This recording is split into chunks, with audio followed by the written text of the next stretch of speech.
Join eMarketer on November 3rd for our next virtual event, Attention, Trends and Predictions for 2024. Our leading analysts and executives from brands like Pepsi, Colgate-Palmolive, and Kendra Scott will explore trends like generative AI, retail media, and more to help professionals to plan for the year ahead. Visit insiderintelligence.com/events/summit to register today. Hello, listeners. Today is Wednesday, October 25th. Welcome to Behind the Numbers, Reimagining Retail, an eMarketer podcast. This is the show where we talk about how retail collides with every part of our lives. I'm your host, Sarah Levo.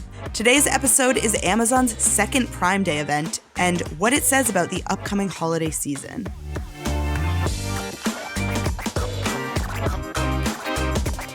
First, let's meet today's guests. Joining me for today's episode, we have Senior Director of Briefings, Jeremy Goldman. Welcome back, Jeremy. Happy almost Halloween. That's why I'm dressed as a scarecrow.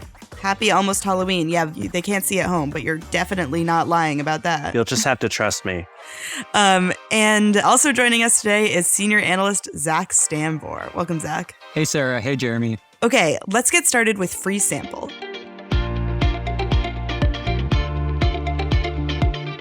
Our Did You Know segment, where I share a fun fact, tidbit, or question. Today's free sample is something I learned last week at Advertising Week New York during a session with our colleague Paul Verna and eBay VP and GM of Global Advertising, Alex Kazim. Do either of you know what the first item sold on eBay was? Garbage Pail Kids cards.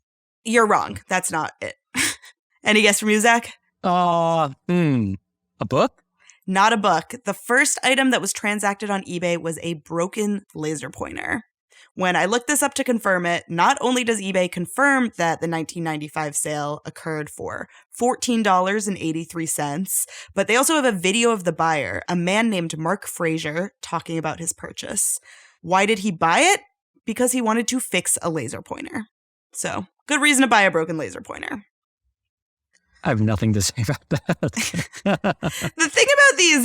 thing about these segments is I always get to the end of it and no one ever has anything to say about it. I will say, why can't you buy it? That was the best. Like, you couldn't find one for $14.82. Well, you couldn't, because where were you going to look? Other eBay? Yeah, that's true. How much is a laser pointer? Like, is that a good deal? In the video interview with the person, I didn't do laser pointer research for this. Let me put that out there. In the video interview with Mr. Frazier, he said that he wanted a laser pointer for like going to conferences and presenting, but they cost $100 to $200, which doesn't sound right to me, but it's also not 1995 right now. And so he looked for one that he could like refurbish himself. Someone told him about eBay, which is also bizarre because this was the first thing on there. But someone told him about eBay, he bought this broken laser pointer, and he fixed it. And as of the 2015 article I read, he still had it. So there's your little tidbit of information. Okay, now it's time for our next segment. Retail Me This, Retail Me That, where we discuss an interesting retail topic. Today's topic is Amazon's second Prime Day event and what it says about the upcoming holiday season. The three of us chatted about the holidays back in September when it was still 90 degrees in New York City and in Chicago. So now, nearly 2 months later, we have a bit more data to sift through. Amazon had its second Prime Day event, Prime Big Deals Day, say that 3 times fast, earlier this month. The event aims to pull holiday spend forward and get folks spending with Amazon specifically. Zach, can you break down for us how this event went this year? Yeah, so I think for Amazon, it was undoubtedly a success. They said it exceeded expectations. It outpaced last year's results. We forecast that the event generated $5.9 billion in U.S. e-commerce sales, which would be like an 8% increase year over year.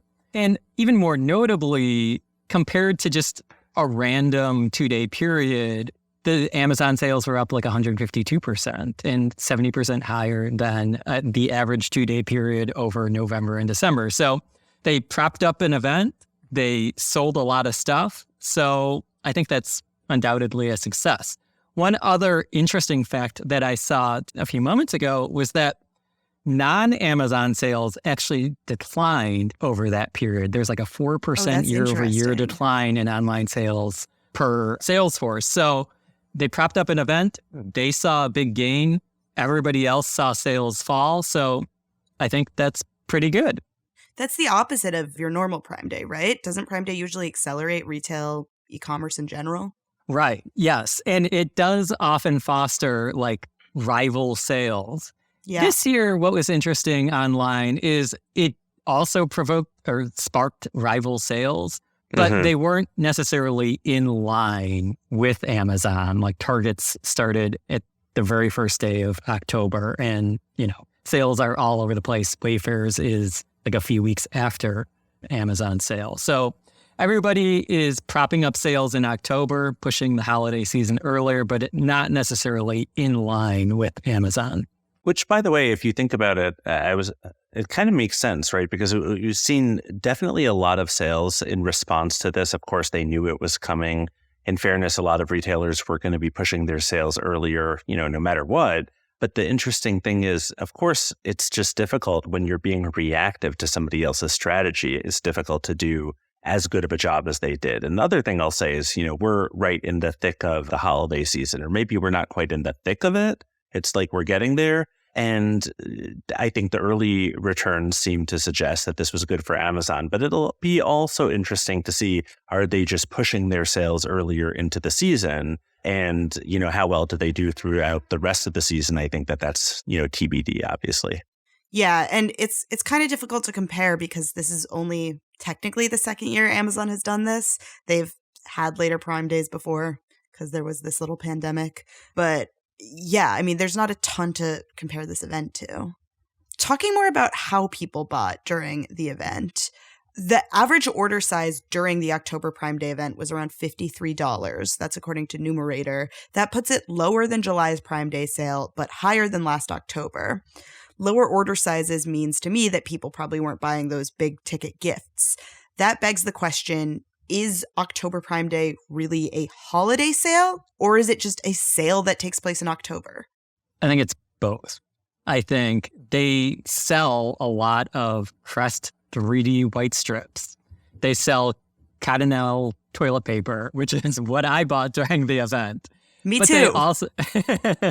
But they also sell a lot of gifts. They sell AirPods and they sell Barbie playsets and they sell Catan board games. So they sell a whole lot of just stuff. And some of it is gifts and some is just the stuff that you buy day in and day out. And that's what drives a big number in the end. And who's to say those Crest white strips aren't a gift? One year, all I got was a stapler because it was all I asked for. Okay, I just need to advise you next time you ask for stuff. But I think that it's, I'm glad Zach mentioned that. It's this untold story about the holiday season is that it inspires people to buy a lot of stuff that they don't necessarily, plan on gifting, but it's for themselves. And sometimes it's just, little, not quite gifts, but just random things that they, like the Crest white strips that they wanted to splurge on. Yeah. I mean, we talk about this some, like self-gifting. That's definitely a big thing. This is really speculative, but it's something that feels like it doesn't go away so much with inflation. Like you might be cutting back, but you still need stuff. And at the end of the year, when you're sort of taking stock of how much you've spent in the year and how much you might have that you didn't expect to have, it might be that time to buy those AirPods for yourself. Not me, as they continue to sit in my cart, but other people. I think that's right. I think, people go to Amazon, they see there's a sale, they get that little nudge because it's like $2 cheaper than it usually is, or just a few dollars cheaper. And that's all they need to just click and buy. And that ultimately drives the big, like I said, the big result that they did see. Speaking of inflation, I mean, it is still high. It's cooled off some, but it's still high. And a lot of people still have the big ticket items they bought a couple years ago. We talked on the Costco episode about how I'm still using my Costco TV. So this might not be the season for really expensive holiday gifts.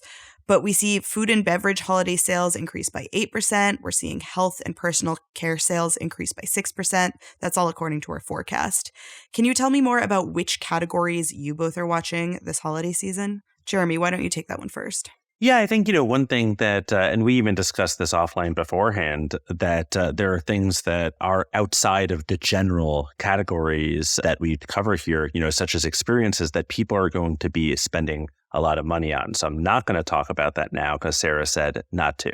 But what I will say is that certain things that are adjacent to experiences, particularly food and beverage being one example, things that empower experiences, like really festive holiday meals. Those are categories that more and more people are able to convince themselves to take a chance on a product that they hadn't ever tried before. And people are, again, like they're so comfortable with returning. So you can easily see buying something sight unseen and then, returning it if it's not something that you actually wind up wanting. So I think food and beverage is definitely one to watch. And then there's a whole host of experience adjacent sort of categories, which, there's apparel, there's health and personal care. Those are things that you buy when you are making plans to go to a nice meal, to go on a trip, that sort of thing. And so that's another area that you might see stronger sales. That makes sense. And then let's talk more about e-commerce specifically. Unsurprisingly, e-commerce holiday sales have been on something of a journey. Growth was really high in 2020 for obvious reason, and in 2021. It slowed to 6% last year, and then this year, e-commerce holiday sales growth will return to double digits at 11%, according to our forecast. Zach, can you tell me more about this trend? Yeah, so I think to understand where e-commerce sits within the broader ecosystem, you really have to zoom out and look at back in 2019, e-commerce is only 14.1% of holiday sales. This year, it's almost 20%. I think it's 19.3%. So its share of overall sales has grown quite a bit over the past few years, even if year to year, there were these smaller gains. Those smaller gains were off of a pretty high number. Yeah, and that 40% gain in 2020, I mean, it really can't be negated that those gains didn't go away, even if growth slowed a little after that. Yeah, and what's really interesting is this year, the share of e-commerce sales is actually going to be higher than 2020 when you really had few options to go into a store. Yeah, that's a really great point. Okay, before we jump into the second half, question for both of you. Have either of you started your holiday shopping yet? Absolutely not. I'm starting to look at new staplers to get you, but I haven't really, pulled the trigger yet. I don't know where that stapler ended up going. I got that in high school and I haven't seen it since. I've gotten some really practical holiday gifts. I got a pillow one year that I still use. I got dried mango at one point. Dried mango is great. Can't say no to that. Is it from Costco? I don't know where it was from, but I'm sure my mom will text me after she listens to this and let me know. Okay, now it's time for our next segment, Red Hot Retail. This is our guests' opportunity to give us their very specific and potentially risky predictions on a topic. The predictions can be mild, medium, spicy, or extra hot. The higher the spice level, the riskier the prediction. In our previous holiday episode in September, Jeremy and Zach told me they thought it would be a good season for buy now, pay later, which has rung true so far. With that prediction coming true, I'm excited to hear what 4 more predictions you both have for the 2023 holiday season. Jeremy and Zach will tell me what spice level to expect, and then they will share their prediction. Zach, why don't you kick us off with a spice level and a prediction? Okay, I have a fairly mild prediction, and that's that the e-commerce disruptors that are somewhat China adjacent, if not Chinese, Temu, Shein, TikTok Shop, are going to grab a lot of share by offering super cheap stuff, marketing their cheap stuff all over the place, and driving a lot of people to just click and buy. And these companies have really big ambitions. They have big budgets to advertise a lot. I mean, everywhere I look, I see Temu ads, and they're willing to spend just to grab the share and build these connections with consumers. So I think they're going to manage to do that. Yeah, a year ago when Temu sort of felt like it was still this emerging player, I remember I looked on their website at their holiday deals. I was really surprised to find that they weren't just a fashion website, but that they also had these incredibly cheap consumer electronics. And I think that's what will really drive holiday sales. Is I have those AirPods sitting in my cart for who knows how long, but if I want really cheap headphones, I might look to a Temu. I probably will not because I think they might fall apart immediately, but another consumer might. Right. They might fall apart, but they're also only $5. And so it's okay if they last a week. Eventually, you'll do subscribe and save with Temu, to get one every 2 weeks to replace the ones Or it'll be like that laser pointer where I can just learn how to fix them up myself. Jeremy, why don't you give us our next spice level, next prediction? Absolutely. I would say spice level, this might be slightly above habanero, but not at the level of a ghost pepper. Okay. I think that there's so many retailers who are very excited to sell that they might forget about profitability to some extent. And I say that because one of the top ways to sell is on marketplaces, of course, and people are going to be spending a lot of money on retail media ads this year. And as a result, that's going to eat into margins. And you will find a number of brands that think they did better than they actually did when they realize how much all of those incremental retail media dollars ate into their overall profitability this holiday season. This is a really fascinating prediction to me because from the most cynical brands we hear, retail media is a toll. It's a tax. It's the cost of listing yourself on a marketplace. And that might be true for, some search ads. But in theory, you should have this budget for marketing that doesn't necessarily change just because now we're looking at retail media. In practice, though, you might have your brand marketers sitting in a different room than like your folks who are interested in merchandise. You might have all these teams sitting in different rooms, spending different amounts of money without realizing how it adds up. And there's so many options out there for where you can spend those dollars that's where you can get lost. And just, you're allocating this amount to this platform, this amount to this platform, and then you lose sight of the end goal. Yeah, most retailers that advertise on more than one site advertise on like as many as like 6, I think. And it can be even higher to like 20. So definitely agree with that. It's no secret that I am excited about where retail media is headed. I'm excited to see these campaigns get more creative, higher in the funnel, but it definitely is also getting more expensive. I don't know that it's getting more expensive yet, but it could as inventory starts to become more scarce. Zach, why don't you give us our next spice level, next prediction? Okay, I'm going to go medium here, and I'm going to say Walmart will emerge as the big winner this holiday season, full stop.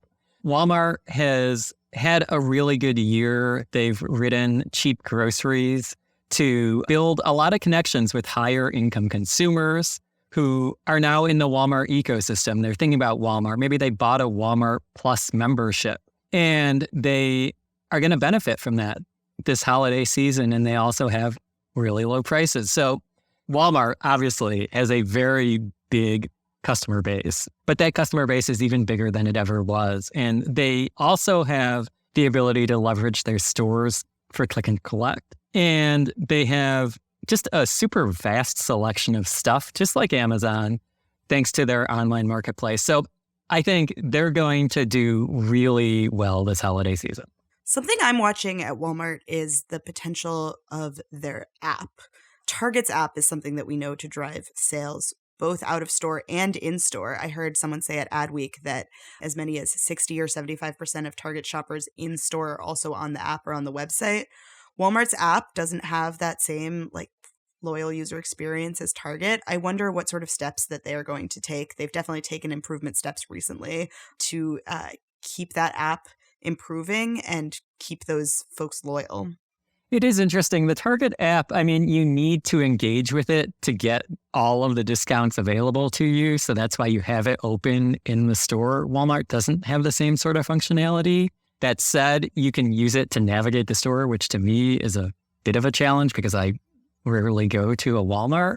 But yeah, I think there's a lot of opportunity to make the app more engaging and more interesting. That the more engaging, the more time people spend with it, the more they'll end up spending. And by the way, that this goes full circle to the point we were saying before about certain categories like grocery and staplers and such, where people are just randomly making these extra purchases during holiday. And part of that is because Amazon, let's say, has done a really great job of just increasing your time spent within their app. So you say, what the heck? And you make some ancillary purchases that you weren't going to. And I think the same thing is an opportunity for the Walmarts and Targets of the world, for sure. Yeah, this is probably teasing something that we'll talk about in the future, but those impulsive buys that you get in store, you don't get as much on the app because you're not seeing the chocolate in the checkout line. So it'll be interesting in the future to see how your Amazons and other e-commerce retailers incentivize that sort of behavior. That's always been a challenge online, and